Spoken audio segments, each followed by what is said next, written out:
Power Company uncovering an electricity diversion, a call for digital transformation, and the church addressing the sexual molestation of children.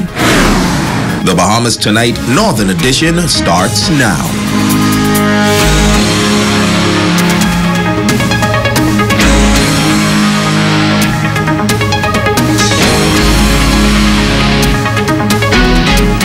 The Bahamas Tonight, the Northern Edition. Good evening, all. I'm Shishina Roe-Farquharson. As always, it is so great to have you with us. Topping news tonight, the Grand Bahama Power Company is breaking its silence surrounding allegations appearing in social media that claim that local businesses, including fast food chains, are under investigation for theft or electricity diversions. As we hear in this report, GBPC says the alleged theft isn't limited to the consumers in the business sector. When our ZNS News team visited a number of local restaurants on Grand Bahama, we witnessed one in particular in darkness and workers standing by the door. It was apparent that another restaurant in close proximity was running a generator. However, it was business as usual as cars were lined off on the drive-through window. Our news team contacted the Grand Bahama Power Company to confirm whether or not there is an ongoing investigation surrounding certain restaurants and franchises on the island. The company released this statement. During a course of recent meter audits earlier this week, GBPC uncovered a series of suspected electricity diversions or theft at a number of businesses in the Freeport area. The statement goes on to say, as per established protocols, we have taken immediate steps to isolate those customers from the electrical grid and formally lodged a complaint of suspected theft to the Royal Bahamas Police Force.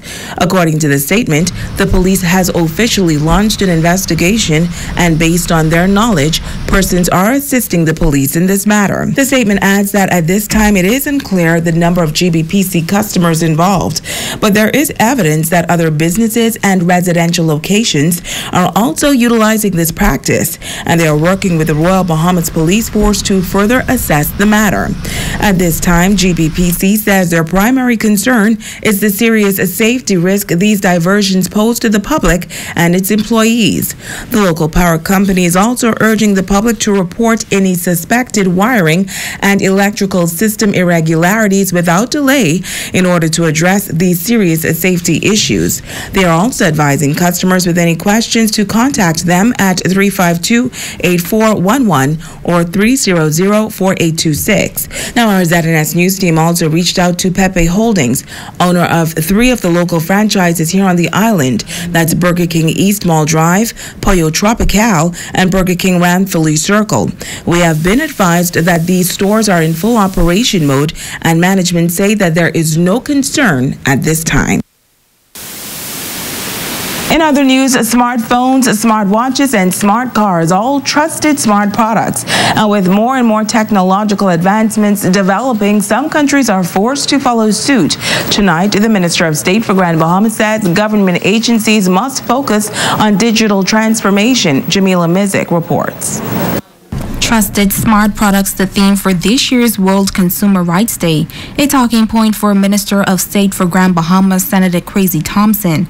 Addressing the closing ceremony for Consumer Rights Week today, Senator Thompson says it's important to accept smart trusted products or get left behind.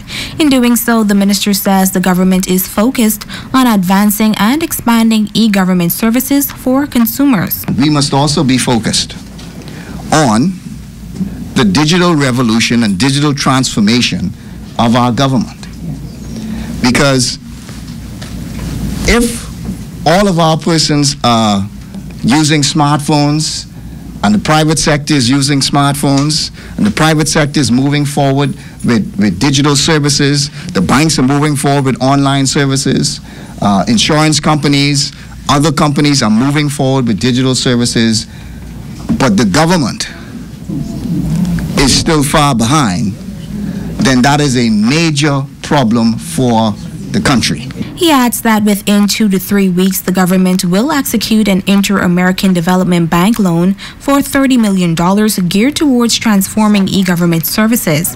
Also on tap, a paperless cabinet system or an e-cabinet. We made a decision and a commitment to move towards a paperless cabinet system. What this will do is the cabinet is the highest decision-making body that we have in the country.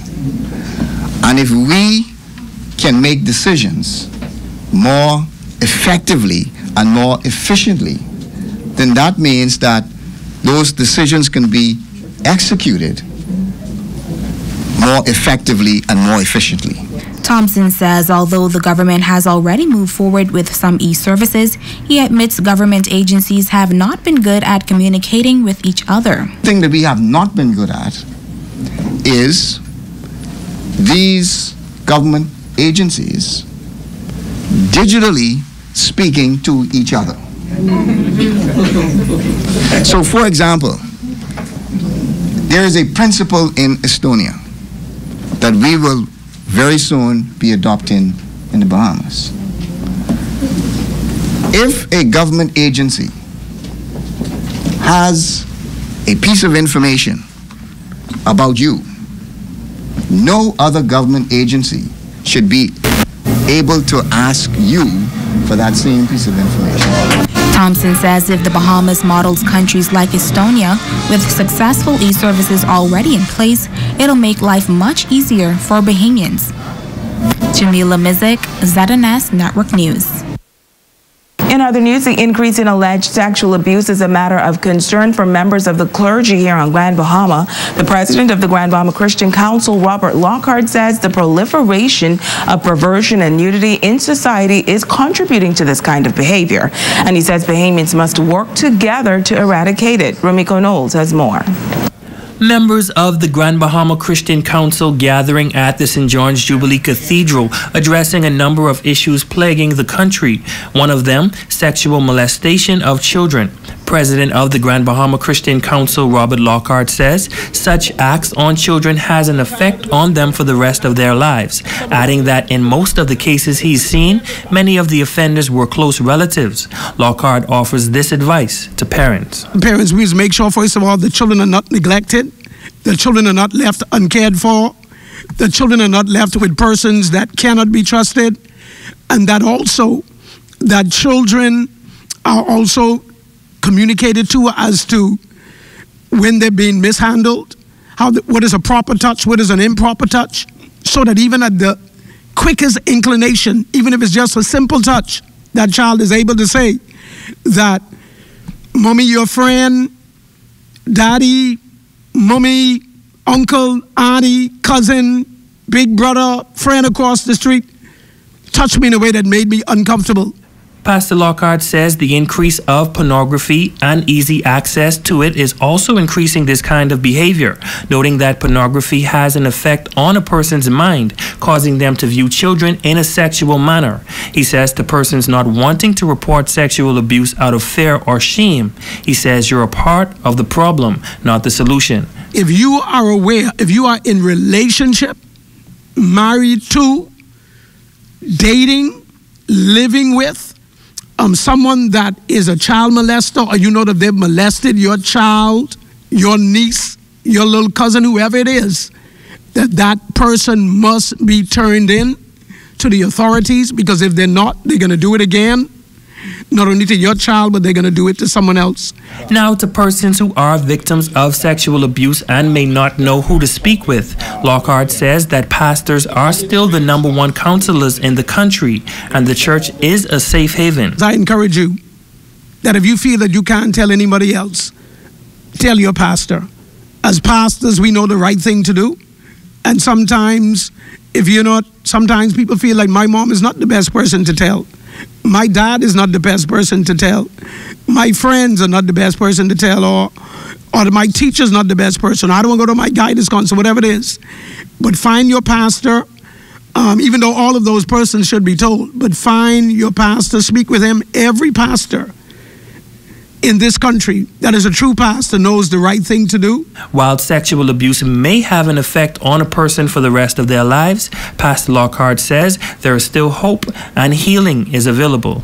But we thank God for his grace, and that Jesus is a healer, and that he is a balm, and that he's able to recover persons that are being affected in this way. And I would say to any person that have been molested, raped, abused, to help them to realize that God is a healer. He can restore you from your hurt emotionally, psychologically, and physically. Now, if you are or may know someone who is a victim of child abuse, you're asked to contact the National 24-Hour Hotline for Child Abuse at 242-322-2763. Ramiko Knowles, ZNS Network News. Who are here today?